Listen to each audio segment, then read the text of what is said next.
All right, friends. Let us talk about the caretaker government. So, caretaker government, जो है, we had talked about in the last class. So, what is caretaker government? So, caretaker government in India, it refers to a temporary administrative setup that functions between the dissolution of the existing government and the formation of new one post-election. So, what happens is that कि जब ये elections are announced, okay, और आपका क्या हुआ है, Lok Sabha dissolve हो चुका है, ओके, और उसके बीच में there is a gap know from the result जो है आपका, वो अनाउंस होने के बाद से लेके और जो नया गवर्नमेंट जो है जब तक आ रहा है तब तक जो है एक जो गवर्नमेंट है वो रहनी जरूरी है, so that there is a maintenance of continuity. Okay, continuity maintain करने के लिए this becomes important. All right, so उसके लिए जो है there is a caretaker government in India, okay, from the dissolution of the existing government to the formation of a new government. So its primary role is to ensure the routine administration of the country without making significant policy decision. Now there is no provision as such. अब some people they might have this argument. I think इसके पहले जो है we discussed this, Samudragupta भाई ने एक बात उठाई थी कि 74 जो आर्टिकल है वो एक तरीके से इम्प्लाई कर रहा है। Okay, article 74 and 75, it is in a way implying this fact that there should be an interim government, हमेशा एक गवर्नमेंट होनी चाहिए, लेकिन there is no explicit declaration. इस चीज को समझिए that there is no explicit declaration, this is everything is convention wise. Okay, and it is based on logic that this is a big country, this is an important country, it's a country of 1.6 billion people. So it is important for us that हम जो है इसको continuous administration देना जरूरी है। Okay, we cannot leave the country a month, even a month without a proper government. Okay, so let us talk about the constitutional provision. तो constitutional जो provision है यहां पर, there is an absence of explicit provision. What is there? There is an absence of explicit provision, and the constitution of India does not explicitly mention the formation or role of a caretaker government. अब इसको case law से कैसे आप interpret करते हैं, that is beyond the scope of a UPSC candidate. What does we need to know as a UPSC candidate who is preparing for the civil services examination? आपको बस इतना पता रहना है कि it does not explicitly mention the formation of or a role of a caretaker government. The problem with introducing case laws and the interpretation is that it complicates the thing, फिर जाके आप एमसीक्यू बनाने में confuse होइएगा। So best thing is to stick to the materials, जैसे लक्ष्मीकांत है, DD Basu है, वहां पर जो लिखा हुआ है वर्बाटिम आप वो याद कर लीजिए, to be on the safer side. Okay, so Constitution of India does not explicitly mention the formation or role of a caretaker government. This is something that you need to understand. Okay, I hope this is clear to everybody. अब हम बात करते हैं कि ये जो absence है, it has led to the evolution of practice based on conventions and judicial interpretations. So ये जो है आपका केयर टेकर गवर्नमेंट, ये कैसे चल रहा है? ये कन्वेंशन से चल रहा है। This is not via a constitutional authority और it is not via a constitutional provision. Conventions और जुडिशियल इंटरप्रिटेशन से जो है हमें ये देखने को मिलता है। Okay, Article 75, it stipulates that the Council of Ministers headed by Prime Minister shall be collectively responsible to the House of People. And upon the dissolution of Lok Sabha, Council of Minister is expected to resign, but they often continue to function until a new government is formed. So this they often continue का मतलब क्या है? यहां पर ध्यान से देखिएगा। They often continue means it is based upon tradition and it is based upon convention. They have to continue, they will continue is something that is there. in the constitution or there is a law for that, but they often continue का मतलब क्या है? They often continue का मतलब है it is seeped in tradition or convention. Okay, ठीक है. Now conventions की बात करते हैं governing the caretaker government. So try to understand that a caretaker government is expected to do limited decision making. Now what happens, कहाँ काम आ सकता है इसको समझिए. For example that there is an election, the new government is declared and they have to take the oath, but the caretaker government is going on and Pakistan declares war on India or China declares war on India. So do you think that during that time it would be feasible to have a government in the center? अभी transition हुआ नहीं है. There have been no transition from the new old government to the new government. लेकिन पाकिस्तान ने उसी बीच attack कर दिया, तो आप क्या कहेंगे? बाद में अटैक करना, प्राइम मिनिस्टर अभी नहीं है, अभी बनने दो प्राइम मिनिस्टर, ऐसा नहीं होता है. So that is why the republic has to be continuously governed. Okay, so caretaker governments, they are expected to avoid making major policy decisions or entering into significant agreements, and their role is to just manage the day to day administrative function. और किसी भी type की emergency आ जाती है इस case में, तब उसको मैनेज करना, that's it. Okay, and they should maintain political neutrality, ensuring that their actions do not influence the electoral process. Significant appointments or transfers in the bureaucracy are generally deferred until the new government assumes office. जब तक नया government जो है, okay, जब तक नया government नहीं आ जाता, तो shuffling of bureaucracy, major policy decisions, all these things are avoided.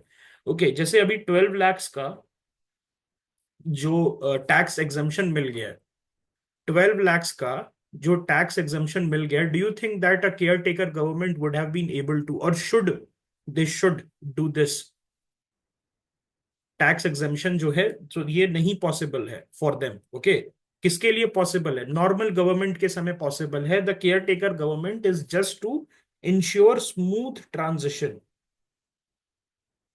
अब हम बात करते हैं तारकुंडे कमेटी के बारे में. सो तारकुंडे कमेटी जो है, it was established under the guidance of Jayaprakash Narayan. So Jayaprakash Narayan was a revolutionary. अगर आपको याद होगा that he was the person who had who was responsible for the reason for emergency.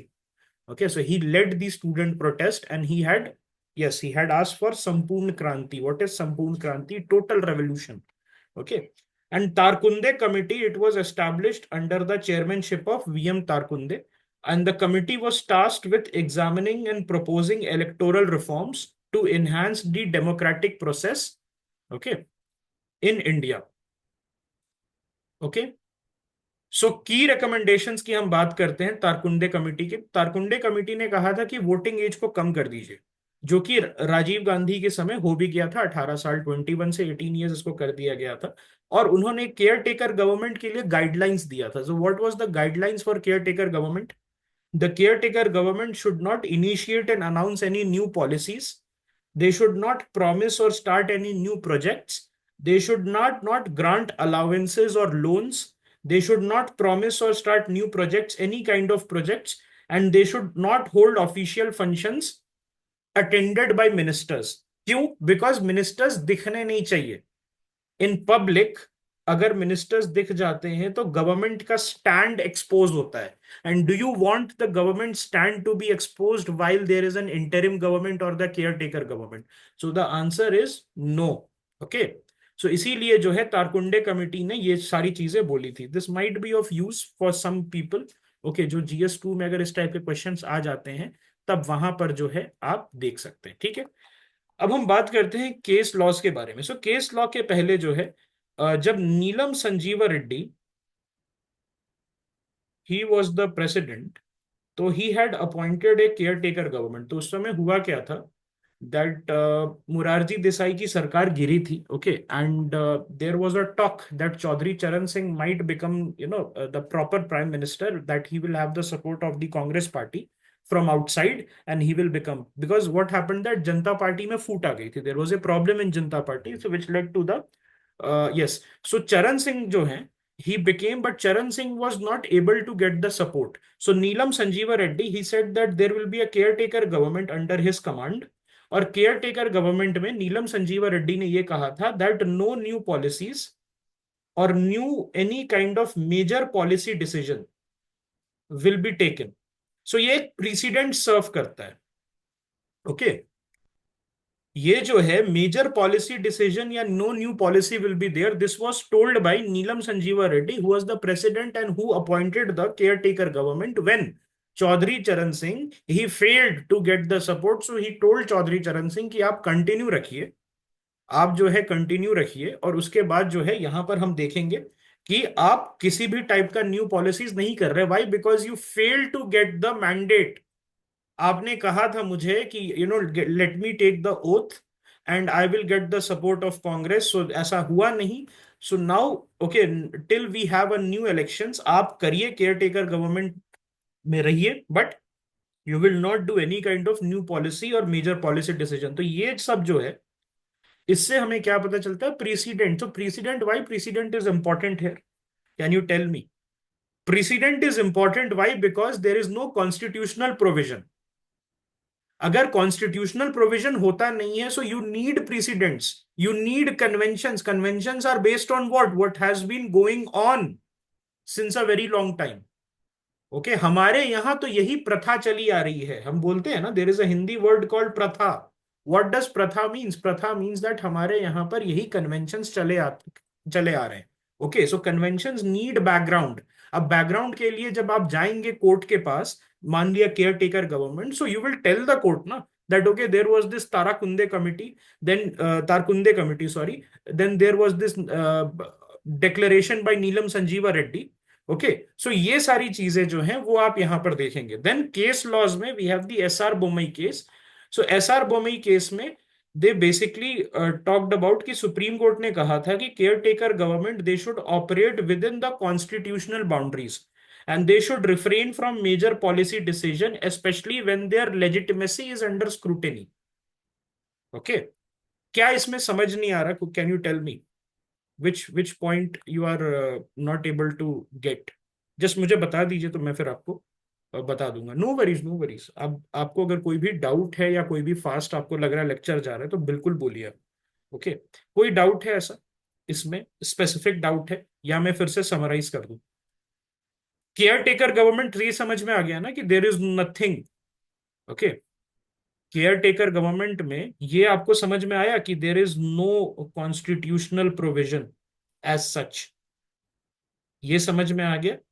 और दूसरी चीज है that when we talk about caretaker government we are focused on judicial cases और judicial interpretations.